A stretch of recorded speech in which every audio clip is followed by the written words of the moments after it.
الحمد لله نحمده ونستعينه ونستغفره ونؤمن به ونتوكل عليه ونعوذ بالله من شرور أنفسنا ومن سيئات أعمالنا من يهده الله فلا مضل له ومن يضلل فلا هادي له ونشهد أن لا إله إلا الله وحده لا شريك له ونشهد أن سيدنا ومولانا محمدا عبده ورسوله أرسله الله إلى كافة الناس بشيرا ونذيرا وداعيا إليه وسراجا منيرا صلى الله تعالى عليه وعلى آله وأصحابه وبارك وسلم تسليما كثيرا كثيرا. أما بعد فأعوذ بالله من الشيطان الرجيم. بسم الله الرحمن الرحيم. وأمن على الذين سلكوا في الأرض وجعلهم أئمة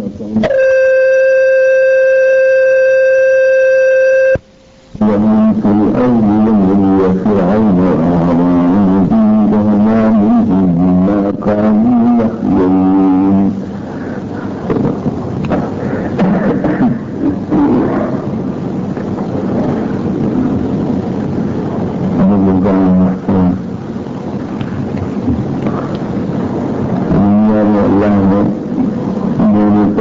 سلسلہ قائم فرمایا ہے. ایک سلسلہ مادی نعمتوں کا ہے اور ایک سلسلہ روحانی نعمتوں کا ہے. مادی نعمتوں کے سلسلے میں جیسے بہترین غذائیں، بہترین لباس، بہترین مکان، بہترین صورتیں اور شکلیں اور ان سے نفع اٹھانا، بہترین فرنیچر اور سامان، ایک یہ سلسلہ ہے نعمتوں کا کہ جس کی کوئی حد و نہایت نہیں معلوم ہوتی اور دنیا میں یہ نعمتیں روز بروز ترقی پر ہیں. ہر چیز کے نئے سے نئے ڈیزائن، نئے سے نئے نمونے، کچھ آنکھوں کو فرحت بخشنے والے، کچھ کانوں کو فرحت دینے والے، کچھ زبان کو، کچھ ناک کو، غرض حواس کے خمسہ کے لیے نئی سے نئی نعمت اللہ نے پیدا کی ہے، وہ نئی سے نئی بڑھتی جاتی ہے. یہ سب سلسلہ مادی نعمتوں کا ہے. اسی کے ساتھ ساتھ اس سے بڑھ کر مادی نعمتوں میں اقتدار ہے کہ کسی قوم کو عزت دی جائے، کسی کے ہاتھ میں قدرت اور تمکنت ہو اور یہ اپنی قسمت کی آپ مالک بن جائے، اسی کا نام اقتدار ہے.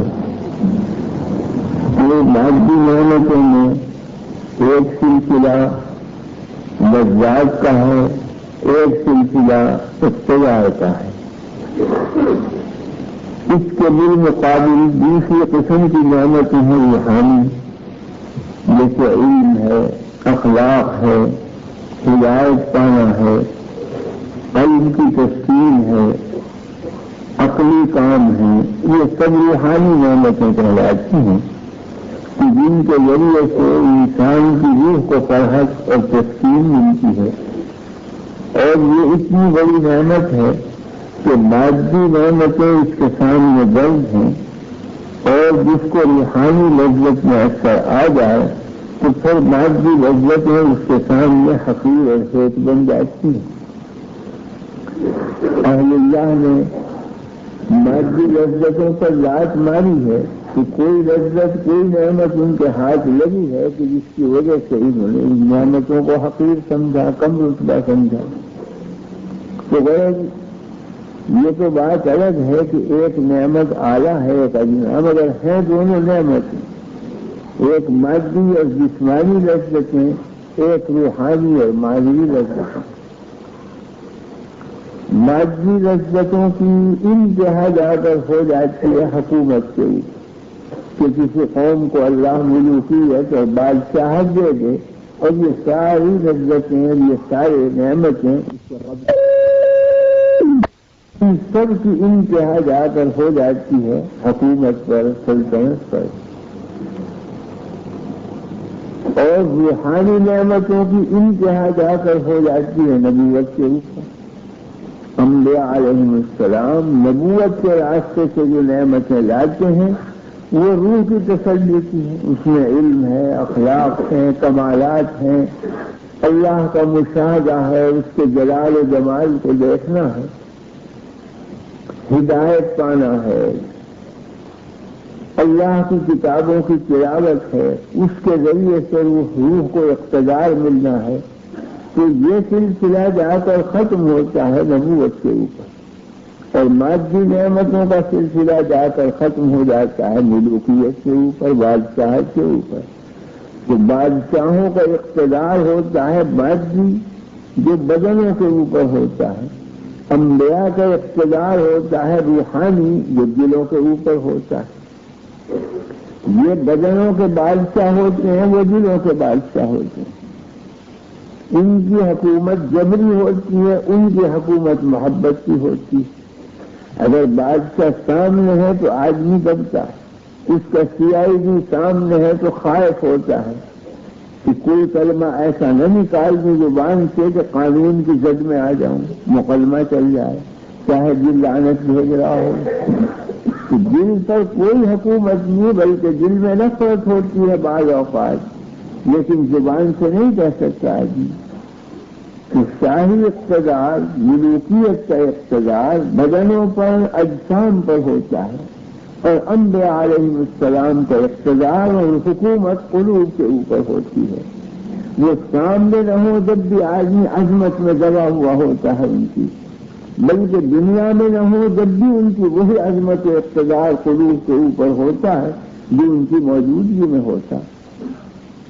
آج انبیاء علیہ السلام کا نام آ جائے تو سب درود شریف پڑھیں گے، صلی اللہ علیہ وسلم کہیں گے۔ انبیاء علیہ السلام کی ذوات تو بہت بلند و بالا ہیں، ان کے خدام صحابہ کا ذکر آ جائے تو سب رضی اللہ عنہم اجمعین کہیں گے۔ صحابہ کا رتبہ بھی بہت بلند ہے، ان کے غلام اور خدام ہیں اولیاء کرام۔ اولیاء اللہ کا ذکر آ جائے تو سب رحمت اللہ علیہم اجمعین کہیں گے۔ صالحین کا ذکر آ جائے تو محبت سے یاد کریں گے۔ تو آج انبیاء علیہ السلام اس دنیا میں ہماری آنکھوں کے سامنے نہیں، لیکن قلوب ہمارے لبریز ہیں ان کی عظمت سے اور محبت۔ اولیاء اللہ بہت سے نہیں ہیں، بہت سے ہیں موجود، لیکن جو نہیں ہیں ان کی عظمتوں سے بھی ہمارے دل لبریز۔ اگر آج نام آ جائے حضرت خواجہ اجمیری رحمۃ اللہ علیہ کا تو دل جھک جاتا ہے عقیدت سے۔ اگر حضرت شیخ علاء الدین کلیری، صابر کلیری رحمۃ اللہ علیہ کا نام آ جائے تو دل جھک جائے گا فرق عقیدت سے۔ آج اگر کوئی نام لے امام ابی حنیفہ کا، امام شافعی کا، امام مالک، امام احمد ابن حنبل، امام بخاری، تو دل جھک جائیں گے عقیدت سے۔ اگر کوئی شخص کوئی کلمہ گستاخی کا ان کی شان میں کہے تو آدمی جان دینے کے لیے تیار ہو جاتا ہے، برداشت نہیں کر سکتا ان کے خلاف کوئی کلمہ۔ یہ محبت نہیں ہے تو اور کیا ہے، عقیدت نہیں ہے تو اور کیا ہے۔ تو آج یہ حضرات دنیا میں موجود نہیں، لیکن عقیدت و عظمت قلوب کے اوپر وہی قائم ہے، حکومت کر رہے ہیں آج بھی۔ مسٹر آرنل جو علی گڑھ یونیورسٹی کا پروفیسر تھا سر سید مرحوم کے زمانے میں، اس نے ایک کتاب لکھی ہے پریچنگ آف اسلام، اسلامی تبلیغ کے دور اور طریقے اس نے دکھلائے ہیں تاریخی طور پر کہ کس کس طرح سے اسلام پھیلا ہے اور دنیا میں رائج ہوا۔ اس میں اس نے بڑی تفصیلات پیش کی ہیں، ہندوستان کا بھی ذکر کیا ہے۔ تو اس نے کہا میں نے ہندوستان میں بڑی ایک عجیب بات دیکھی جو مجھے کہیں نظر نہیں آئی۔ تو خیر اس کے لحاظ سے تو ٹھیک ہے، اسے اور کہیں نظر نہیں آئی ہوگی، لیکن دوسروں کو تو ہر جگہ نظر آئی، مگر اس کے لیے وہ انوکھی بات۔ وہ کہتا ہے کہ ہندوستان میں نے ایک میری بات دیکھ، میں نے دیکھا کہ اجمیر میں ایک شخص قبر میں لیٹا ہوا سارے ہندوستان پہ حکومت کر رہا اور سلطان بنا ہوا ہے، نام بھی اس کا سلطان الہند ہے، یعنی حضرت خواجہ اجمیری رحمۃ اللہ علیہ۔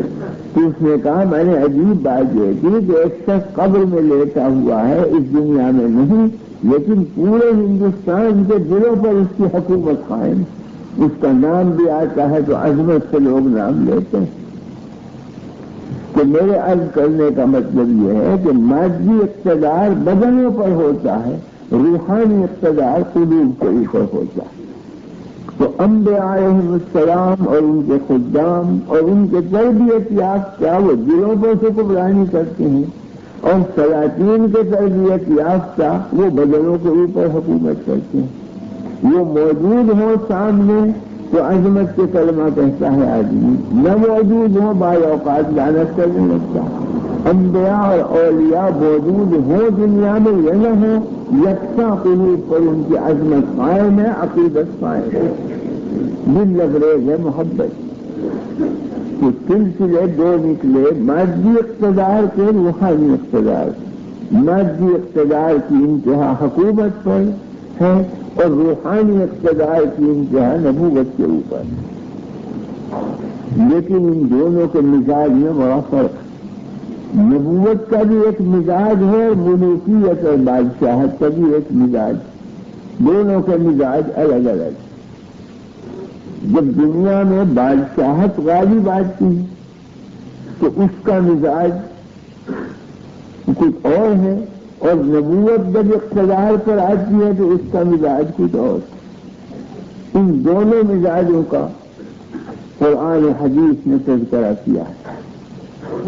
فرمایا کہ بادشاہ جب اقتدار پاتے ہیں، کسی ملک پر غالب ہوتے ہیں اور فاتحانہ داخل ہوں اس ملک میں، تو وہ کیا کرتے ہیں؟ ان الملوک اذا دخلوا قرية افسدوها وجعلوا عزة اهلها اذلة وكذلك يفعلون۔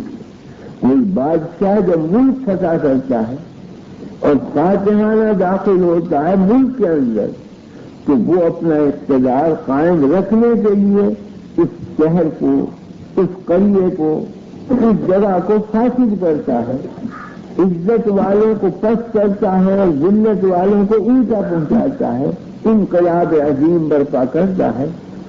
اس لیے کہ جو اکثر عزت والے تھی ان سے چونکہ عزت چھینی ہے تو اندیشہ ہوتا ہے کہ کہیں یہ پھر برسر اقتدار نہ آ جائیں، تو انہیں کچلنے کی کوشش کی جاتی ہے کہ ان کے اقتدار کا کوئی شمع باقی نہ رہے۔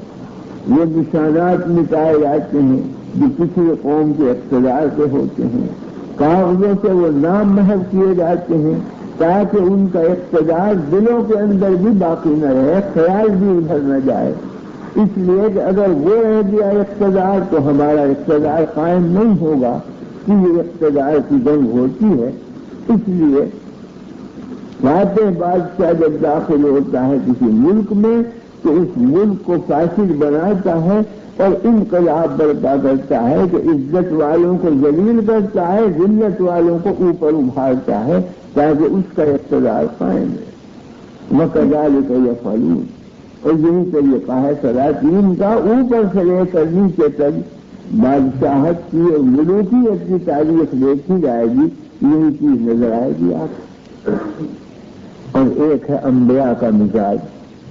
نبوت کا جب اقتدار غالب ہوتا ہے تو بالکل اس کے برعکس وہ فاسد کرتے ہیں، بدامنی پھیلاتے ہیں، انبیاء امن کا اعلان کرتے ہیں، انبیاء داعش کرتے ہیں عزت والوں کی عزت کی، اور جو پست ہیں انہیں ابھارتے ہیں تاکہ سب عزت میں شریک ہو جائیں، کسی کی بھی تذلیل نہ ہو، رسوائی نہ ہو۔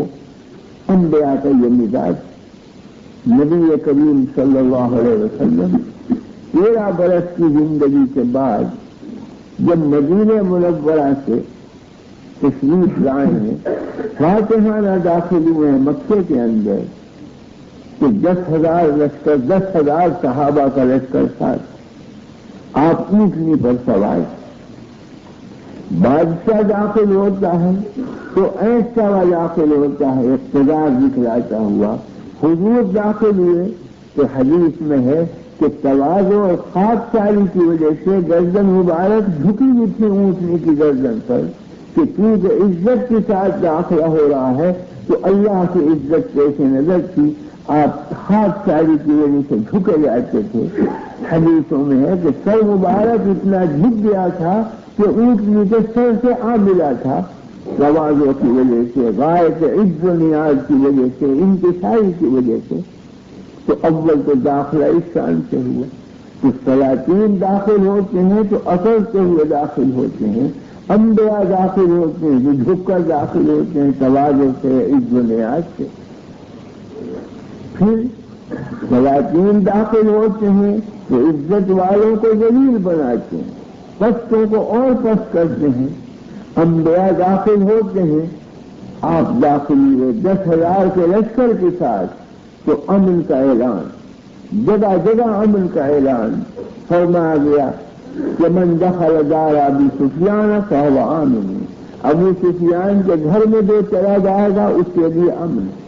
من دخل المسجد الحرام فهو آمن، جو مسجد حرام میں چلا جائے گا اس کے لیے امن ہے۔ من اغلق بابه فهو آمن، جو اندر سے اپنے گھر کا دروازہ بند کر لے گا اس کے لیے امن ہے۔ تو امن کا اعلان عام ہوتا جا رہا ہے۔ اور کس قوم کے مقابلے میں جس نے 13 برس اللہ کے رسول کو چین نہیں لینے دیا، انتہائی ایذا رسانی، حد کر دی ایذا رسانی نے، حضور کے راستے میں کانٹے الگ بچھائے گئے، گالیاں الگ دی گئیں، کذاب الگ کہا گیا، مجنون الگ کہا گیا، ساحر الگ کہا گیا، اسیر الگ کہا گیا، کانٹے راستے میں بچھائے گئے، جادو آپ کے اوپر کرایا گیا، طائف میں تشریف لے گئے کہ پتھر اتنے مارے گئے کہ پیر مبارک زخمی ہو گئے، نالین مبارک جوتیاں خون سے بھر گئیں، کتے پیچھے لگائے گئے۔ اس قوم کے مقابلے پر اعلان کیا جا رہا ہے امن کا کہ اسے بھی امن ہے، اسے بھی امن ہے، جو مسجد میں آئے اس کے لیے امن، جو گھر کا دروازہ بند کر لے اس کے لیے امن، جو ابو سفیان کے گھر میں چلا جائے اس کے لیے امن۔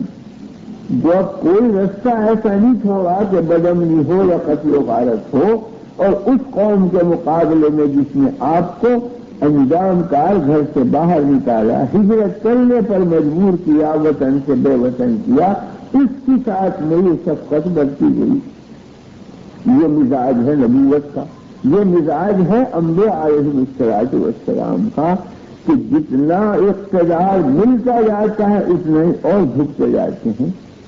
حد شاخ پور میرا سرورزنی، پھل جب بڑھ جاتا ہے درخت کا تو شاخیں زمین کی طرف جھک جاتی ہے۔ یہ نہیں ہے کہ جب درخت مالدار ہو تو اوپر کو اٹھنے لگے، جتنا مال بڑھتا ہے اتنا ہی نیچے کی طرف دیکھتا ہے، اتنا زمین کی طرف جھکتا ہے۔ تو انبیاء علیہ السلام اللہ کی طرف سے ساری دولتیں لے کے آتے ہیں، لیکن مادی دولت جو بڑھتی رہتی ہے سر ایک دنیا سے جھکتا رہتا ہے۔ حدیث میں واقعہ فرمایا گیا ہے کہ جب آپ ہجرت فرما رہے تھے تو جاتے ہوئے مکہ معظمے میں مسجد حرام میں تشریف لائے، وہ اگلے دن جانا ہے چھپ کر، تو بیت اللہ کا نگراں شیبی کا خاندان تھا، عثمان شیبی کہتے تھے اس کو، وہی بیت اللہ کے دروازے پر بیٹھتا تھا، کنجی بیت اللہ کی اس کے ہاتھ میں رہتی، کعبے کی کنجی۔ آپ نے ان کو جانا ہے اگلے دن، مکہ چھوڑنا ہے، صدمہ ہے آپ کو، تو شیبی سے کہا کہ اے شیبی 1-2 منٹ کے لیے بیت اللہ کا دروازہ کھول دے تاکہ میں اندر 2 رکعت نفل پڑھ لوں۔ اس نے ڈانٹ کر جھڑک کر کہا کہ تم ہرگز داخل نہیں کیے جا سکتے، تم نے دین آبائی کو چھوڑا، تم نے ہمارے آبائی دین کو چھوڑا، ہمارے بتوں کو برا کہا، یہ نہیں ہو سکتا ہے، جاؤ۔ آپ نے پھر لجاجت سے فرمایا کہ میں تو عبادت کرنا چاہتا ہوں، 2 رکعت پڑھنا چاہتا ہوں، کہا نہیں آپ کو اجازت نہیں دی جائے گی، ڈانٹا سختی۔ آپ نے فرمایا کہ ایسے بھی ایک وقت آنے والا ہے کہ جس جگہ تو بیٹھا ہوا ہے یہاں تو میں ہوں گا، اور جہاں میں کھڑا ہوا التجا کر رہا ہوں تو یہاں تو ہوگا کھڑا ہوا، اس وقت تیرا کیا حال ہوگا؟ اس نے کہا کہ جاؤ ایسی باتیں بہت دیکھی ہیں، تو غرور میں مت تھا اقتدار کے، حضور بے کس ہو کر گھر سے باہر نکل رہے تھے تو مکے والوں کی اکثریت بھی تھی، اقتدار بھی تھا، فوج بھی ان کی، دولت بھی ان کی، حضور کے ہاتھ میں تو کچھ نہیں تھا۔ تو اسے نشہ تھا غرور کا، وہ جانتا تھا کہ آپ کچھ نہیں کر سکتے، نبوت کی عظمت اس کے دل میں نہیں تھی، وہ یہ نہیں جانتا تھا کہ نبوت کو اللہ نے کیا کیا طاقتیں بخشی ہیں، وہ تو مادی طاقت کو جانتا تھا۔ تو اس نے ڈانٹ کر کہا کہ ایسی باتیں تخیلات کی بہت سنی ہیں، حالت تو یہ ہے کہ یہاں رہنے کے آپ قابل نہیں، گھر سے باہر نکلنا آپ کو مشکل ہے، اور خواب دیکھ رہے ہیں کہ میں بیت اللہ کے دروازے میں بیٹھا ہوں گا بطور متولی سے، اور جو آج متولی ہے اسے آپ کہہ رہے ہیں وہ نیچے کھڑا ہوا ہوگا۔ یہ شیخ سندھی کی باتیں ہیں، یہ تخیلات ہیں۔ اس نے غلط جھڑکا، آپ واپس ہو گئے، ہجرت فرمائی۔ جب فاتحانہ مکے میں داخل ہوئے اور امن کا اعلان کیا، ایک خون بھی نہیں، ایک جان نہیں گئی، تشریف لائے مسجد حرام میں اور فرمایا کہ شیبی کو بلاؤ۔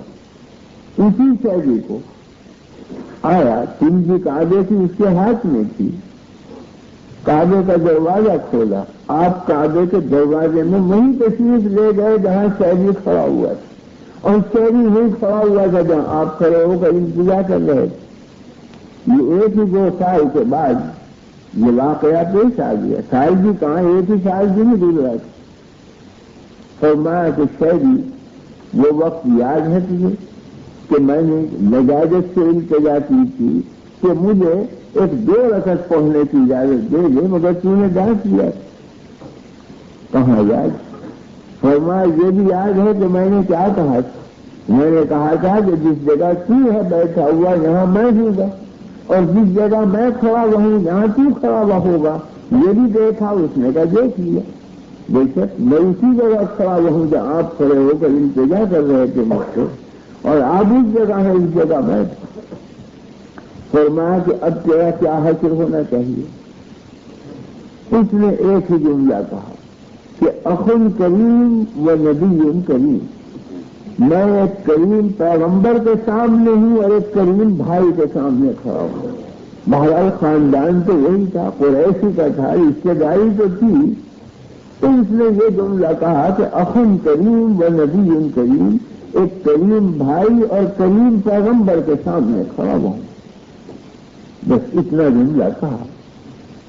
اب خیال فرمائیے کہ شیبی نے کس طرح سے ڈانٹا، اللہ کے رسول کی انتہائی عظمت کے باوجود اس نے کیا معاملہ کیا، لیکن آپ نے کیا معاملہ فرمایا؟ فرمایا کہ اے شیبی، یہ کعبے کی کنجی تیرے سپرد کرتا ہوں، اور قیامت تک تیرے ہی خاندان میں رہے گی، کوئی دوسرا نہیں لے سکے گا، پوری آج سے متوجہ ہے، قیامت تک تو اور تیرا خاندان متوجہ۔ چنانچہ مکے میں 20 انقلابات ہوئے، حکومتیں بدلی، لیکن شیبی کا خاندان بدستور قائم ہے، کعبے کی کنجیاں اسی کے ہاتھ میں، بلکہ مکے کے آگے بازاروں پر آج شیبی کا قبضہ، دولت کی اس کی کوئی انتہا نہیں، اس لیے کہ بیت اللہ کی داخلی ہر شخص چاہتا ہے، اور وہ فیس لگا دیتا ہے کہ 3 روپے یا 4 روپے فیس دو تو داخل ہونے کی ورنہ نہیں۔ حالانکہ یہ داخلہ ممنوع ہے، رشوت دے کر داخل ہونا بیت اللہ میں جائز نہیں، مگر لوگ بیچارے محبت میں، عظمت میں، اوپر سے جہالت بھی تھوڑی سی، وہ اپنا 20 روپے بھی مانگتا ہے تو وہ دیتے ہیں اور داخل ہوتے ہیں، اور وہ تو اپنے نزدیک یہ سمجھ رہے ہیں کہ ہم نے عظمت کا حق ادا کر دیا، محبت سے داخل ہوئے، خلوص سے، لیکن محض محبت ہی تو مطلوب نہیں، ادب بھی تو شریعت کا مطلوب ہے۔ پوری محبت سے کام نہیں چلتا جب تک کہ اتباع نہ ہو سنت کا، جب تک کہ پیروی نہ ہو دین کی، یہ محبت کارآمد نہیں ہے جب تک کہ محبت کے ساتھ مطابعت اور پیروی نہ ہو سنت کی۔ لوگ اسے نہیں جانتے، وہ محبت کو سامنے رکھ لیتے ہیں، مجھے ناجائز ہے رشوت دے کر داخل ہونا. ہمارا بہت جی چاہتا تھا، کئی بار حاضری ہوئی، مگر مشکل ساری رشوت کی. تو ہم نے افسوس کے ساتھ مکے میں اپنے ایک دوست سے ذکر کیا کہ ہم تو محروم ہی رہ گئے اور بیت اللہ کی داخلی بہت مشکل ہے، اس راستے کے بے رشوت کے وہ داخل نہیں کرتے. ان کے تعلقات کے شہری سے ملنے کا نہیں، یہ غلط ہے. رشوت میں آپ کے لیے بیت اللہ کھولا جائے گا، آپ فکر نہ کریں. تنہا آپ کے لیے بیت اللہ کھلے اور آپ زیارت کریں گے اندر جا کے. انہوں نے ایسا انتظام کیا کہ جب ہجوم ختم ہو گیا، شہری چلا گیا کعبے کا دروازہ بند کر کے، انہوں نے اپنے تعلقات سے بلوایا اور بیت اللہ کا دروازہ کھول کر میرے پاس آج ہی بھیجا گیا کہ آپ آئیں، آپ کے لیے بیت اللہ کھولا. تو میں تو کیا چیز تھا، میری کوئی ہستی نہیں تھی، مگر میں سمجھتا ہوں کہ وہ جو اتباع کیا تھا شریعت کا، کہ دل میں جذبہ تھا داخل ہونے کا، مگر رشوت دینے سے بچنے کے لیے نہیں داخلی کی، وہ اللہ نے اس کا ثمرہ عطا فرمایا کہ میرے ہی لیے بیت اللہ کی. تو بہرحال لوگ یہ نہیں سمجھتے، وہ جانتے ہیں کہ وہ محبت سے داخل ہو جاؤ، چاہے کسی مکروہ کا ارتکاب کرنا پڑے. مگر بہرحال حاصل یہ نکلا کہ شہری برس اقتدار آج بھی ہے اور جب بھی. 13 صدیاں گزر گئی مگر اسی کے خاندان کے ہاتھ میں بیت اللہ کی کنجی ہے. کہ یہ وہ شہری تھا کہ جس نے انتہائی طور پر بے عظمتی کا برتاؤ کیا اللہ کے رسول کے ساتھ، اور آپ نے بدلے میں کیا دیا کہ بیت اللہ کا متوجہ قیامت تک قرار دے دیا، بجائے اس کے کہ اس سے انتقام دیا جاتا. ملوکیت اور بادشاہت میں یہ نہیں ہوتا. بادشاہت میں اگر کوئی ذرا بھی اقتدار کے خلاف کرے تو پھانسی سے لڑے نہیں چھوڑتی، بغاوت کا الزام قائم ہوتا ہے اور حکومت نہیں چھوڑ سکتی. یہ نبوت کا خاصہ ہے کہ شریر سے شریر دشمنوں کے ساتھ برتاؤ وہ کیا جاتا ہے جو بہتر سے بہتر دوست کے ساتھ برتاؤ ہوتا ہے. کہ مزاج نبوت کا اور ہے، ملوکیت کا اور. تو آج بھی شہری برسر اقتدار ہے، کعبے کی کنجیاں اس کے ہاتھ میں اور قیامت تک رہے گا، کیونکہ اللہ کے رسول نے فرما دیا کہ تیرے خاندان کو کنجی دیتا ہوں قیامت تک کے لیے. اس میں مجھے ایک واقعہ یاد آیا کہ اللہ والے بھی عجب چیز ہے، یہ ہر بات سے اپنے حق میں آخرت کا فائدہ اٹھا لیتے ہیں. جیسے کہ دنیا کا صالح ایک شخص ہو، ہیر پھیر کر کے وہ اپنا پیسے کما لیتا ہے. یہ اللہ والے ہیر پھیر کر کے اپنا دین کما لیتے ہیں، آخرت کو نہیں جانے دیتے. جیسے ہم دنیا دار حریف ہوتے ہیں دنیا کے بارے میں کہ اگر 100 روپے ہو گئے تو تمنا ہوتی ہے 1000 ہو جائیں، 1000 ہوتے ہیں تو تمنا ہوتی ہے 1,00,000 ہو جائیں، 1,00,000 ہو گئے تو تمنا ہوتی ہے کروڑ بند ہو جائیں. غرض کسی حد پر رکتی نہیں طبیعت. جیسے حدیث میں فرمایا گیا ہے کہ اس بنی آدم کو اگر ہم ایک جنگل بھر کے دے دیں سونے کا تو رب تک آسانین کہا گیا اللہ پیٹ نہیں بھرا، ایک جنگل اور دے دیجیے بھر کے سونے، اور دوسرا دے گا تیسرا مانگے گا. کسی حد پر نہیں رکتا. یہی صورت بین اللہ والوں کی ہے کہ آدھی جنت سے اگر قبضہ ہو تب بھی ان کا پیٹ نہیں بھرتا، کہتے ہیں کہ 100 حصہ اور دے دیجیے اور ساری ہمیں دے دیجیے جنت، ساری نہ بچیں. تو غرض وہ دنیا میں حریف ہوتے ہیں، وہ آخرت کے بارے میں حریف ہوتے ہیں.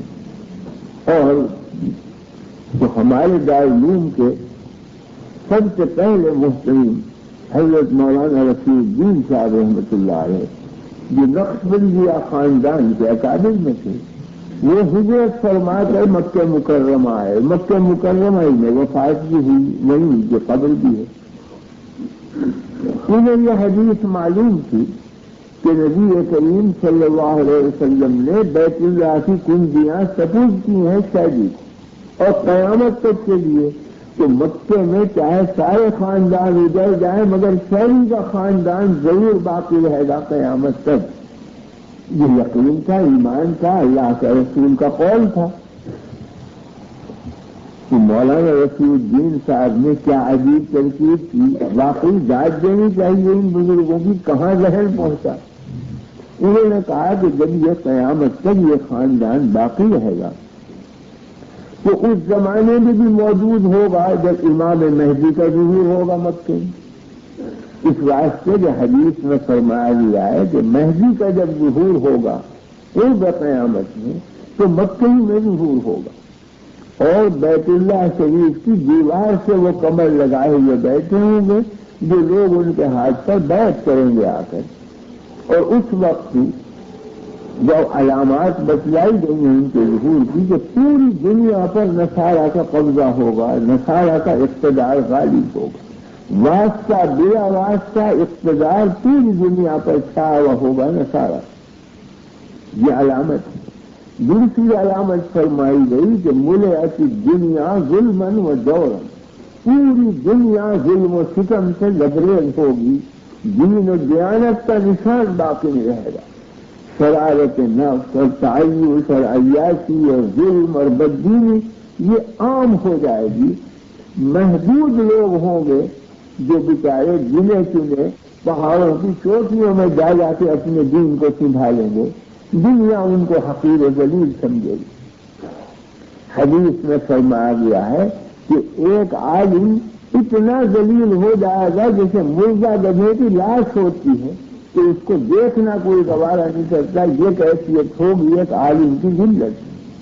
تو اس درجہ ظلم و ستم بددینی بددیانتی دنیا میں پھیل جائے گی۔ یہ وقت ہوگا ظہور مہدی، تو قبضہ ہوگا نصارہ کا، مسلمین انتہائی ظلم و ستم میں گرفتار ہوں گے، دیندار چھپ چھپ کر اپنے دین کی حفاظت کر رہے ہوں گے، پہاڑوں کی گھاٹیوں میں جا جا شہروں اور قصبوں میں ان کے لیے کئی جگہ باقی نہیں رہے گی، تو نماز روزہ دیانت کا تو کیا ذکر رہے گا، وہ ظلم و ستم غالب ہوگا۔ اس وقت مہدی کا ظہور ہوگا مکہ مکرمہ میں، اور یہ بھی حدیث میں ہے کہ ان کے بارے میں اللہ کی طرف سے اعلان کیا جائے گا، ایک غیبی آواز پیدا ہوگی کہ ھذا خلیفۃ اللہ المہدی فاسمعوا لہ واطیعوہ، یہ اللہ کا خلیفہ مہدی ہے، اس کی بات سنو اور اطاعت کرو۔ تو اس وقت فرمایا گیا کہ ابدال شام اور مجائب عراق اور اقطاب ہند تمام اہل اللہ جہاں جہاں ہوں گے سمٹ کر شام میں پہنچیں گے، اور شامی میں کو مرکز بنائیں گے امام مہدی، اور وہیں جا کر ان کے ہاتھ پر بیعت کریں گے، اور قوت وہاں مسلمانوں کی جمع ہوگی۔ ان کے ہاتھ پر مغرب کی طاقتیں ٹوٹیں گی، نصارہ کی طاقتیں ٹوٹیں گی، اور اس کے بعد وہ وقت آئے گا کہ پورے عالم میں دین اسلام پھیل جائے گا، اور دوسرا کوئی دین اور کوئی قومیت باقی نہیں رہے گی۔ اس کی تفصیلات ہیں، اس میں مجھے نہیں جانا، جو واقعہ سنانا ہے اس سے متعلق جتنا چیز بیان کرنی تھی وہ اس لیے میں نے آئی تھی۔ تو گویا امام مہدی کا ظہور مکے میں ہوگا، شام کو اپنا مرکز بنائیں گے، ساری قوت سمٹ آئے گی شام میں، اور دجال کا مقابلہ ہوگا، مغربی طاقتوں کا مقابلہ ہوگا، ملحمہ کبریٰ واقع ہوگا، یعنی سب سے بڑا عظیم جہاد اس زمانے میں ہوگا، اور 3 معرکے ہوں گے اور لاکھوں آدمی قتل ہوں گے۔ حدیث میں فرمایا گیا ہے کہ محاذ جنگ اتنا لمبا ہوگا کہ کوا اڑے گا تو کوے کا اڑان مشہور ہے کہ یہ صبح سے شام تک اڑتا رہتا ہے، تھکتا نہیں ہے، کہ صبح سے شام تک اڑے گا کوا، کہ جہاں جہاں اڑ کے جائے گا لاشیں لاشیں نیچے پڑی ہوئی ہوں گی، اس کو یہ نظر آئے گا۔ اتنا لمبا محاذ ہوگا اور مقتولین کی تعداد کی کوئی حد نہیں ہوگی، وہ عظیم جہاد ہوگا۔ اس جہاد کے بارے میں فرمایا گیا ہے کہ اس کے مجاہدین کو وہ اجر ملے گا جو غزوہ بدر کے مجاہدین صحابہ کو اجر دیا گیا ہے، اس جہاد کرنے والے لوگوں کا وہ اجر ہوگا جو مہدی کے ساتھ جہاد کریں گے، یہ حدیث میں فرمایا گیا۔ تو یہ قصہ سنا کر اب وہ واقعہ میں عرض کرتا ہوں کہ مولانا رفیع الدین صاحب رحمۃ اللہ علیہ ہجرت کر کے مکہ مکرمہ پہنچے، اور یہ ان کا ایمان تھا کہ سیدی کا خاندان ضرور رہے گا قیامت تک، اور جب مہدی کا ظہور ہوگا جب بھی یہ مکے میں ہوگا، اور مکے میں ظہور ہوگا مہدی کا، اور جب وہ مکے میں ظہور ہوگا سیدی بھی مکے میں، اور بیت اللہ کی دیوار سے لگے ہوئے بیٹھے ہوں گے مہدی جو بیعت کریں گے مسلمان ان کے ہاتھ پر، تو بیت اللہ کی دیوار سے لگ کے بیٹھیں گے، اور بیت اللہ کے دروازے کی کنجیاں اس کے ہاتھ میں ہوں گی، تو یہ بھی ہوگا وہاں موجود۔ یہ چند کڑیاں ملا کر مولانا رفیع الدین صاحب نے ایک حمائل شریف اور ایک تلوار، یہ دونوں لی، اور ایک خط لکھا امام مہدی کے نام کہ فقیر رفیع الدین دیوبندی مکہ معظمے میں حاضر ہیں، اور آپ جہاد کی ترتیب کر رہے ہیں، مجاہدین آپ کے ساتھ ہیں، جن کو وہ اجر ملے گا جو غزوہ بدر کے مجاہدین کو ملا، کہ رفیع الدین کی طرف سے یہ حمایت تو آپ کی ذات کے لیے ہدیہ ہے، اور یہ تلوار کسی مجاہد کو دے دیجیے کہ میری طرف سے وہ جنگ میں شریک ہو جائے، اور مجھے وہ اجر مل جائے جو مجاہدین غزوہ بدر کو اجر ملا۔ یہ لکھ کر کے خط اور تلوار اور حمایت سیدی کے سپرد کی جو ان کے زمانے میں سیدی تھی، اور کہا کہ تمہارا خاندان رہے گا قیامت تک اور مہدی کے ظہور تک، یہ میری امانت۔ تم جب انتقال کرو تو جو تمہارا قائم مقام ہے اسے وصیت کر دینا، اور اس سے یہ کہہ دینا کہ اس کا انتقال ہو تو وہ اپنی اولاد کو وصیت کرے کہ رفیع الدین کی یہ تلوار اور یہ حمایت چلتی رہے خاندان میں یہاں تک کہ مہدی کا ظہور ہو جائے، کہ جو اس زمانے کا شہری ہو وہ میری طرف سے جا کے امام مہدی کو یہ دونوں ہدیے پیش کر دے۔ حمایت ان کی ذات کے لیے ہے تحفہ، اور تلوار امانت ہے کہ وہ کسی مجاہد کو میری طرف سے دے دیں، تاکہ جب وہ جہاز میں شریک ہو تو میری شرکت ہو جائے اور اس حدیث میں میں بھی حصہ پا لوں۔ کہاں کی سوچی بات، اس حدیث سے کس طرح کام لیا انہوں نے کہ ایک اعلیٰ ترین جہاز کے اندر اپنی شرکت کرنی۔ تو واقعہ یہ ہے کہ اللہ والے نیکیوں پہ اتنے حریص ہوتے ہیں کہ چاہے ان کا گھر بھر جائے نیکی سے، لیکن انہیں خیال ہو کہ یہاں سے بھی مل جائے گی نیکی، جھٹ پہنچ جائیں گے وہاں بھی، تو اسے بھی کیوں نہ سمیٹ لیں۔ بس یوں چاہتے ہیں کہ ساری جنت ہمارے قبضے میں آ جائے۔ یہ ایک مزاج ہے اللہ والوں۔ امام ابو داؤد بہت بڑے محدث گزرے ہیں جن کی کتاب ابو داؤد پڑھائی جاتی ہے مدرسوں میں، درس میں داخل ہے۔ ان کے واقعات میں لکھا ہے یہ کھڑے ہوئے تھے سمندر کے کنارے، اور جہاز سمندر میں اترا ہوا کھڑا ہوا تھا، لیکن ایسی گودیاں نہیں تھی اس زمانے میں بنی ہوئی جیسی آج بنتی ہیں، کہ جہاز کھڑا ہوتا تھا ایک آدھ فضلان کے فاصلے پر، کیونکہ کنارے پر پانی کم ہوتا ہے کہ جہاز کے لیے کافی نہیں آگے بڑے پانی میں، اور لوگ کشتیوں میں بیٹھ بیٹھ کے جہاز میں جاتے ہیں اور سوار ہوتے ہیں۔ ایک جہاز کھڑا ہوا تھا فرلانگ ڈیڑھ فرلانگ کے فاصلے پر، اور امام ابو داؤد کھڑے ہوئے تھے سمندر کے کنارے پر۔ جہاز میں کسی شخص کو آئی چھینک، اس نے چھینک لے کر زور سے کہا الحمدللہ۔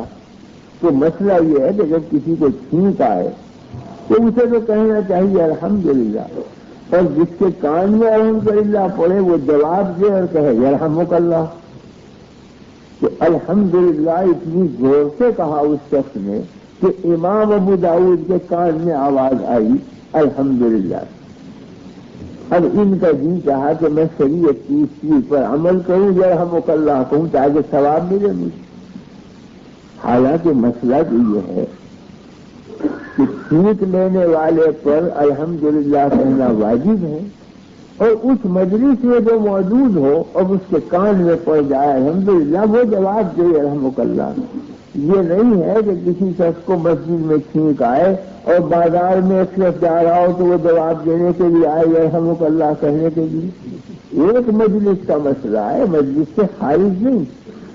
امام ابو داؤد پر واجب نہیں تھا کہ وہ چھینک کا جواب دیں رحمک اللہ سے، اس لیے کہ چھینک لینے والا ایک فرلانگ پہ ہے، یہ ایک فرلانگ تو یہاں ہے، وہ جہاز میں ہے، یہ کنارے پہ ہے، مجلس بھی ایک نہیں، جگہ بھی ایک نہیں، بیچ میں سمندر حائل.